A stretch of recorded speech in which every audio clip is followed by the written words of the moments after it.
Bismillahirrahmanirrahim. Assalamualaikum warahmatullahi wabarakatuh. Salam sejahtera untuk kita semua.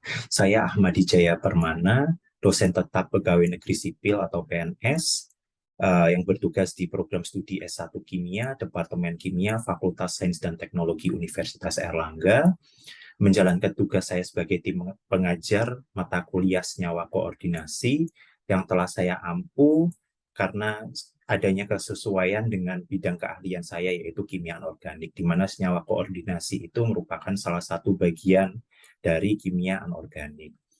Pada kesempatan ini saya akan mengawali dengan penyampaian rencana pembelajaran semester atau RPS yang telah didiskusikan dengan tim pengajar PJMK dan telah diperiksa atau diverifikasi oleh Ketua Departemen Kimia Fakultas Sains dan Teknologi Universitas Airlangga dan telah disetujui oleh Wakil Dekan 1 Fakultas Sains dan Teknologi Universitas Airlangga. Mata kuliah kimia senyawa koordinasi ini merupakan mata kuliah pilihan program studi S1 Kimia yang ditawarkan setiap semester genap dengan prasyarat yaitu telah mengikuti struktur senyawa anorganik KII 209 yang merupakan mata kuliah wajib semester 2. Capaian pembelajaran lulusan yang diharapkan pada mata kuliah ini yaitu menguasai konsep dan teori keilmuan pada berbagai cabang ilmu kimia. Kemudian senyawa koordinasi ini meliputi pembahasannya yaitu pembahasan sejarah, perkembangan, istilah senyawa koordinasi, tata nama, nomor atom efektif, kemudian teori pembentukan yang meliputi teori ikatan valensi, teori orbital molekul, teori medan kristal, kemudian pembekalan terkait term simbol, penjelasan terkait term simbol dan spektra elektroniknya, kemudian termodinamika dan kinetika, sifat kemagnetan, isomerisasi, serta aplikasi senyawa koordinasi. Mata kuliah ini disampaikan dengan metode ceramah, diskusi, latihan soal, tugas mandiri dan kelompok, presentasi, diskusi, dan ujian tulis. Serta penilaian tugas yang karena meliputi presentasi, yaitu meliputi soft skill yang ada di dalamnya, yaitu kepercayaan diri dan communication skill. Perkuliahan ini dilaksanakan sebanyak 14 kali tatap muka, di mana setiap dosen pengampu masing-masing bertugas 7 kali tatap muka dengan baik metode sinkronus maupun asinkronus dengan menggunakan media yaitu virtual media Zoom, virtual meeting Zoom, media e-learning Universitas Airlangga yaitu Hebat UNER, sosial media seperti aplikasi WhatsApp, WhatsApp Group, kemudian email.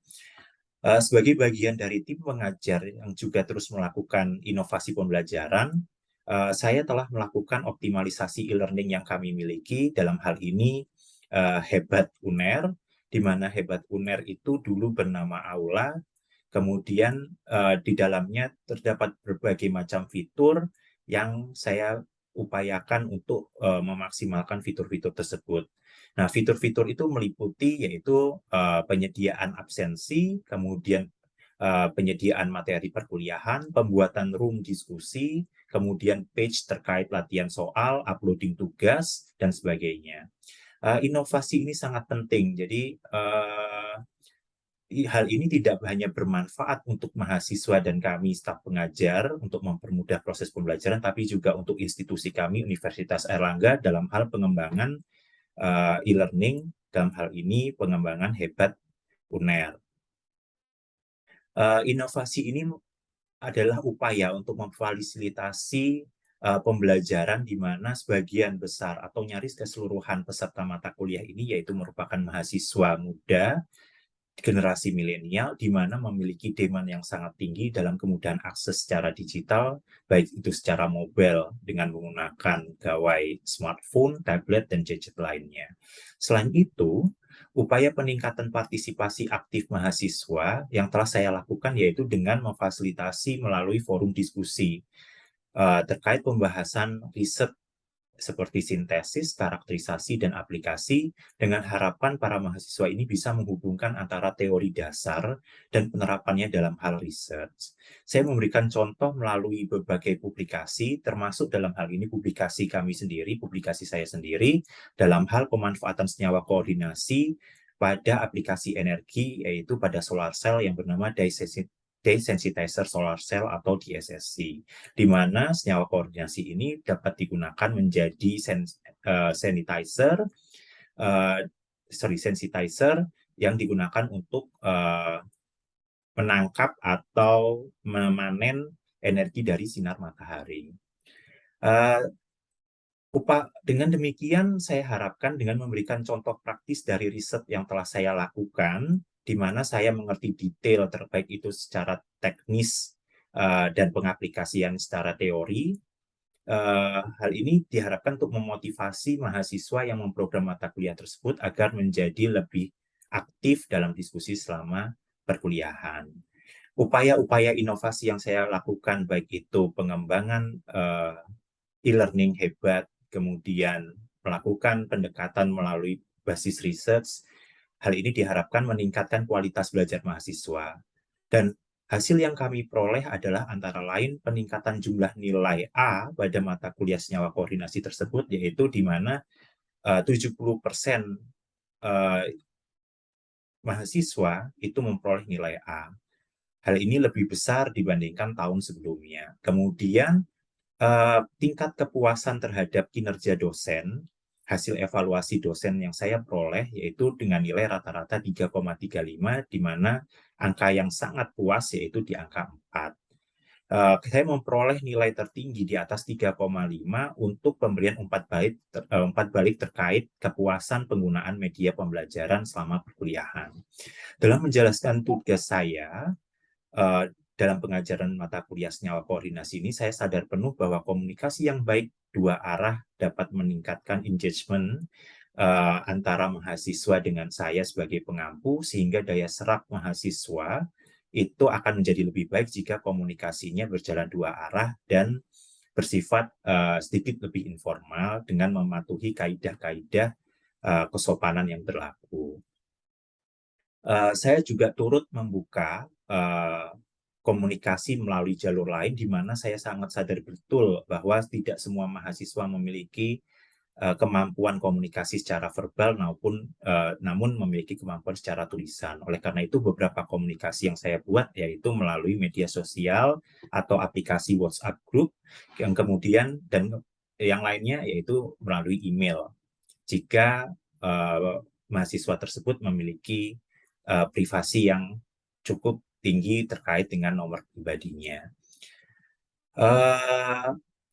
Penggunaan aplikasi ini kemudian berdampak pada tingkat kepuasan, kemudian kelancaran komunikasi, aktivitas, partisipasi, baik itu absensi, terjadi peningkatan absensi, di mana persen kehadirannya meningkat. Jika sebelumnya itu rata-rata mahasiswa kehadirannya itu paling rendah yaitu 80%, setelah pemanfaatan komunikasi ini partisipasi aktifnya meningkat di atas 90%.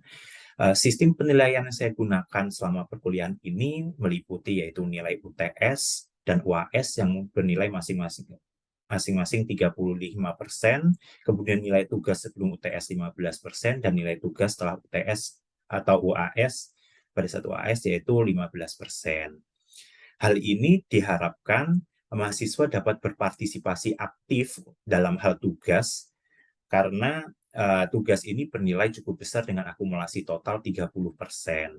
Sehingga mahasiswa dapat dengan sungguh-sungguh berpartisipasi di setiap pertemuan untuk memperoleh nilai yang maksimal. Demikian pemaparan saya terkait RPS, mata kuliah senyawa koordinasi ini. Terima kasih. Wassalamualaikum warahmatullahi wabarakatuh. Salam sejahtera untuk kita semua. Oke, bismillahirrahmanirrahim. Assalamualaikum warahmatullahi wabarakatuh. Selamat sore semua. Selamat sore, Pak. Oke, terima kasih. Hari ini pertemuan kita yang kelima untuk mata kuliah senyawa koordinasi. Di sini pada pertemuan ini kita akan membahas kelanjutan dari pertemuan yang sebelumnya tentang teori pembentukan senyawa koordinasi atau senyawa kompleks, yang namanya teori ini adalah teori medan kristal. Oke, di sore ini saya berharap kalian dalam kondisi sehat, tetap semangat, walaupun sudah sore. Kemudian kita masih dalam situasi pandemi, sehingga kita masih online di sini. Oke, baik. Nah, ini overview-nya. Jadi, teori medan kristal ini kelanjutan dari pertemuan kita yang sebelumnya, yaitu teori ikatan valensi. Nah, kalau di teori ikatan valensi, itu kita sudah mempelajari yang namanya bahwa suatu senyawa koordinasi itu terbentuk karena adanya interaksi kovalen saja, dipandang sebagai interaksi murni kovalen, di mana logam atau ion pusatnya menyediakan orbital kosong, sementara ligan menyediakan pasangan elektron untuk mengisinya. Dengan keunggulan apa kemarin teori ikatan valensinya? Keunggulannya adalah kita bisa meramalkan suatu struktur dari senyawa koordinasi tersebut. Jadi struktur geometrinya kita bisa prediksi dari hibridisasi masuknya pasangan elektron bebas dari ligan tersebut. Nah, cuman kelemahannya, kemarin kalian sudah mempelajari bahwa teori ikatan valensi punya kelemahan, dia tidak bisa menjelaskan beberapa hal. Jadi cukup sampai meramalkan struktur geometri. Nah, kelemahannya dia tidak bisa menjelaskan bagaimana senyawa koordinasi atau senyawa kompleks ini bisa berwarna, bagaimana sifat kemagnetan itu ada, dan sebagainya. Itu sulit sekali dijelaskan hanya dengan menggunakan teori ikatan valensi. Oleh sebab itu, di teori yang kali ini kita bahas, teori medan kristal, dia akan membahas hal-hal, dia akan melengkapi teori ikatan valensi, di mana teori medan kristal ini akan menjelaskan kenapa kok bisa yang namanya senyawa kompleks itu dia menghasilkan warna, dia memiliki sifat magnetik, dan sebagainya. Nah, sebelum kita lanjut ke teori medan kristal, apakah ada yang ingin ditanyakan terkait teori ikatan valensi yang sebelumnya? Jadi sebelumnya kita sudah diskusi melalui WhatsApp group, kita sudah diskusi melalui e-learning di Hebat. Kalau ada yang ingin diklarifikasi, silahkan. Ada yang ditanyakan? Apa semua clear untuk teori ikatan valensi? Kalau dari saya sudah clear, Pak. Oke. Oke, Aliaina sama Ahuna gimana, Ali? Dari saya juga sudah clear, Pak. Oke, terima kasih. Berarti kita bisa lanjutkan ke teori medan kristal ya. Jadi nanti di akhir pertemuan ini, jadi ini adalah hybrid, kita melaksanakan pemilihan hybrid, kita melakukan secara online, nanti secara sinkronus, nanti sisanya secara asinkronus. Di asinkronus, melalui e-learning Hebat UNER, kalian sudah familiar websitenya, itu saya sudah menyediakan kolom diskusi dan tugas. Di situ tolong saya minta untuk merefleksikan apa yang saudara pelajari untuk pertemuan kali ini. Kemudian ada beberapa latihan soal. Nah, nanti saya kawal tentang umumnya teori medan kristal itu nanti ada perhitungan, ada penjelasan. Jadi ada suatu senyawa kompleks, nanti saudara saya minta untuk menjelaskannya menurut teori medan kristal itu pembentukannya seperti apa, terkait distribusi elektronnya seperti apa, kemudian crystal field splitting energinya seperti apa, atau CFSI-nya seperti apa. Nah, yang berikutnya pustakanya tetap sama. Jadi pustakanya saudara bisa pakai Blackman itu ini cukup enak sekali untuk menjelaskan teori medan kristal. Misler itu juga cukup komplit.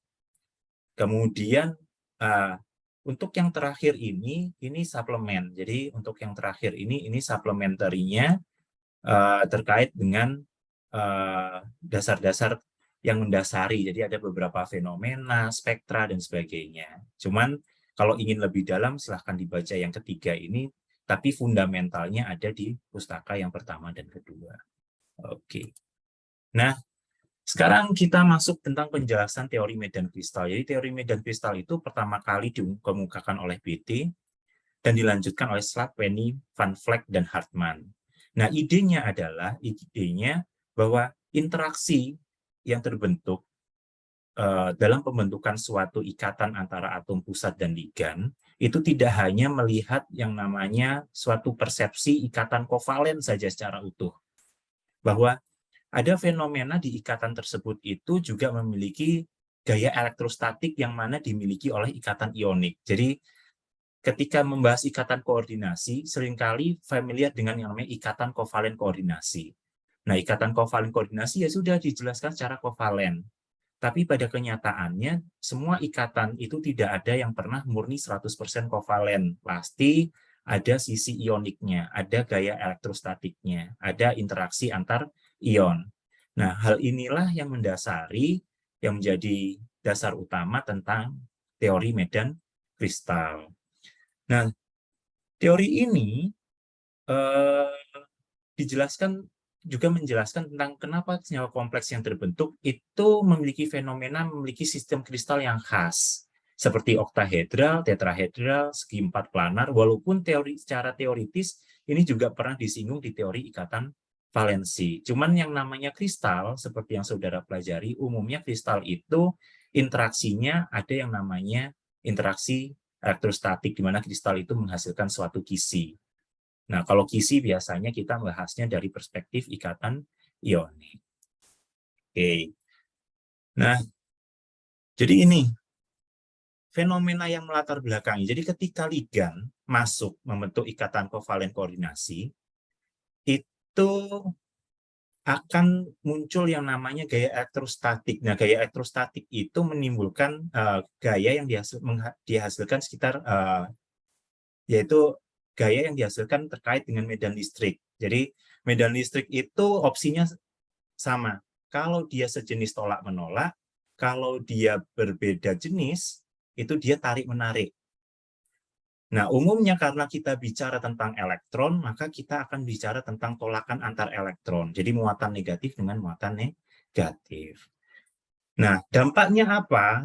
Terkait tolakan elektron di area sekitar orbital D, itu efeknya adalah tingkat ke arah tingkat energi. Jadi tingkat energi senyawa kompleks atau ion pusat, pada dasarnya di ion pusat pada suatu senyawa kompleks, itu yang semula ketika menjadi atom atau ion bebas, yang semula tingkat energinya generate, dia akan menjadi degenerate. Degenerate itu dia akan mengalami splitting, pisah menjadi dua tingkat energi yang berbeda. Bisa dua, bisa lebih pada saatnya.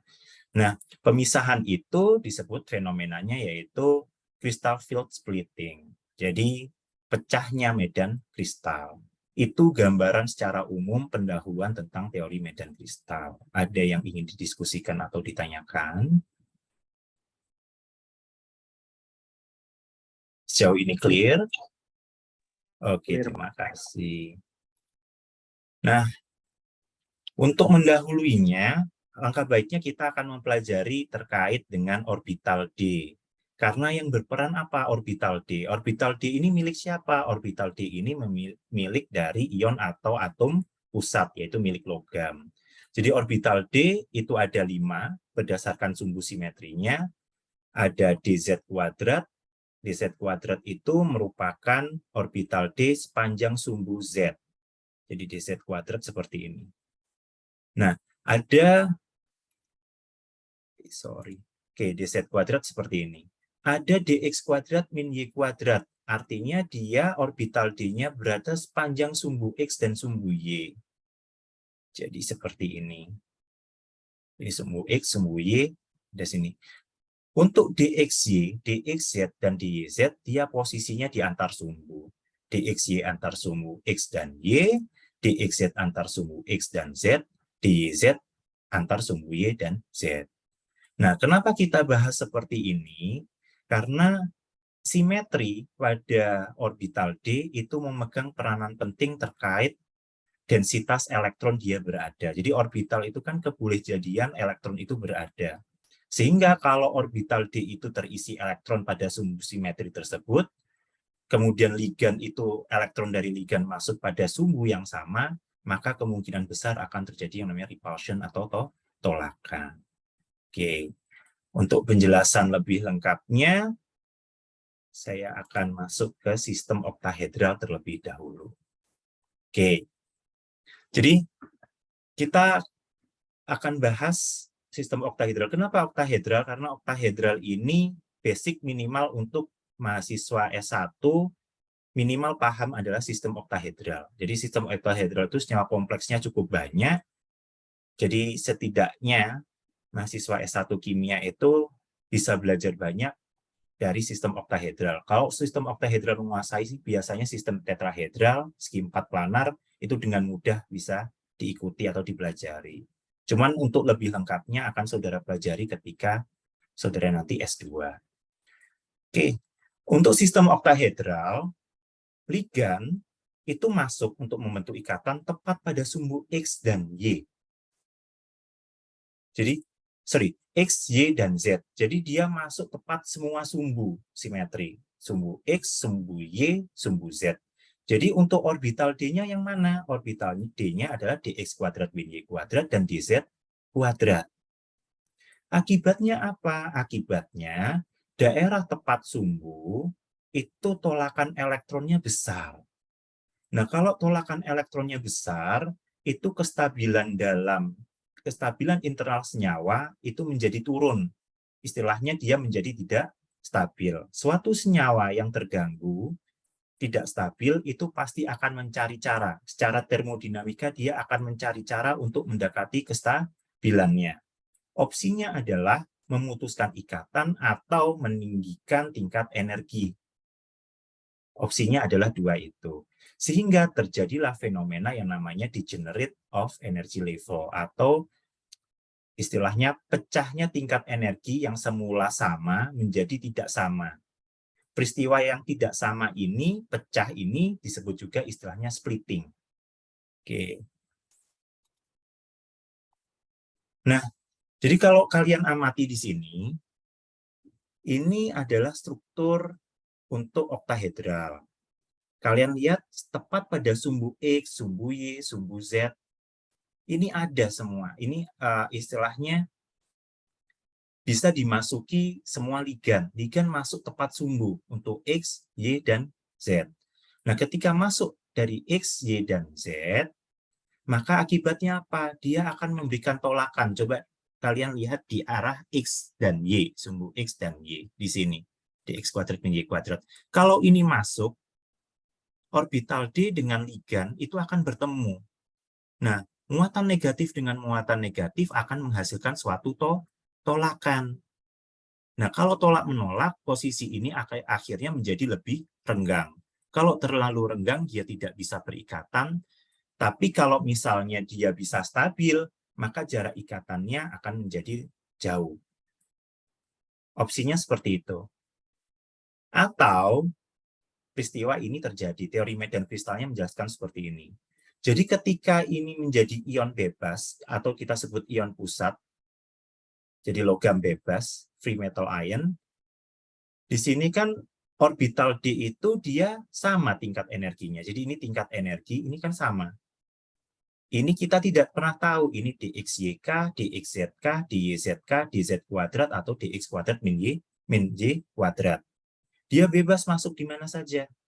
Sama persis seperti teori ikatan valensi. Teori ikatan valensi tidak pernah menjelaskan yang namanya splitting energi, nggak pernah. Cuman teori medan kristal saja yang menjelaskan. Nah, kalau elektron dari orbital D masuk dengan bebas, kemudian pasangan elektron itu masuk dengan bebas, maka tolakan tidak akan pernah bisa diperkirakan.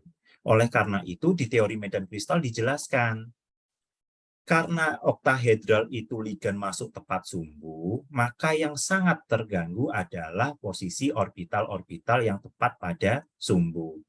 Yang tepat pada sumbu adalah dx kuadrat min y kuadrat dan dz kuadrat. Sehingga semula tingkat energinya yang generate atau sama, dia menjadi degenerate atau berbeda. Ada yang lebih tinggi, ada yang lebih rendah. Jadi kurang lebih seperti ini splittingnya. Nah, pisahnya ini ditandai dengan satuan delta atau crystal field splitting. Jadi, kenapa posisinya dz kuadrat, dx kuadrat min y kuadrat itu posisinya harus lebih tinggi? Karena ligan itu diarahkan masuk yang di antar sumbu. Diarahkan masuk di antar sumbu terlebih dahulu. Jadi ligannya masuk sini dulu. dxy, dxz, dan dyz. Baru setelah itu masuk yang di antar sumbu. Sehingga dengan harapan struktur oktahedral atau ikatan yang terbentuknya itu stabil dengan mengarahkan ke arah antar sumbu. Jadi kalau semula dia seperti ini, ya sudah, dia masuk mengisi dulu yang dxy, dz, dxz, kemudian dx kuadrat min y kuadrat, dan dz kuadrat. Dari sini ada yang ditanyakan. Pak, izin bertanya. Ya, silahkan. Kalau semisal elektronnya itu setelah mengisi setengah penuh dari dxy, dyz, dan dxz, itu dia langsung ke atas ke yang dx kuadrat min y kuadrat itu apakah bisa atau enggak? Oke, pertanyaan yang bagus sekali. Jadi, untuk pengisian elektron dari orbital D, apakah dia mengisi satu persatu yang bawah terlebih dulu menunggu penuh, atau dia bisa mengisi langsung ke atas walaupun posisi ini setengah penuh? Jawaban saya tergantung. Jadi nanti akan saya jelaskan di akhir perkuliahan ini, sebelum akhir perkuliahan ini, yaitu tentang pengaruh ligan. Jadi ligan itu punya yang namanya medan. Jadi dia punya kemampuan untuk mendorong, memaksakan elektron, mendorong sehingga membuat yang namanya splitting ini menjadi lebih besar dibandingkan deltanya ini, energi splittingnya. Jadi pengaruh ligannya itu, kuat medannya itu membuat yang namanya delta ini menjadi lebih besar. Itulah istilah, ada yang namanya mungkin kalian familiar, yaitu ligan kuat dan ligan lemah. Jadi ada ligan yang memiliki kuat medan sehingga dia dapat mampu memaksa menjadi berpasangan, kemudian berpasangan terlebih dahulu, kemudian mengisi tingkat energi yang di atasnya. Kondisi tersebut disebut kondisi yang namanya low spin. Ada juga yang misalnya dia energi berpasangannya lebih rendah daripada splitting energinya. Itu dia mengisi satu persatu terlebih dahulu. Itu di kondisi itu namanya high spin. Nanti lebih detailnya akan saya sampaikan di akhir perkuliahan ini. Untuk yang lain ada pertanyaan?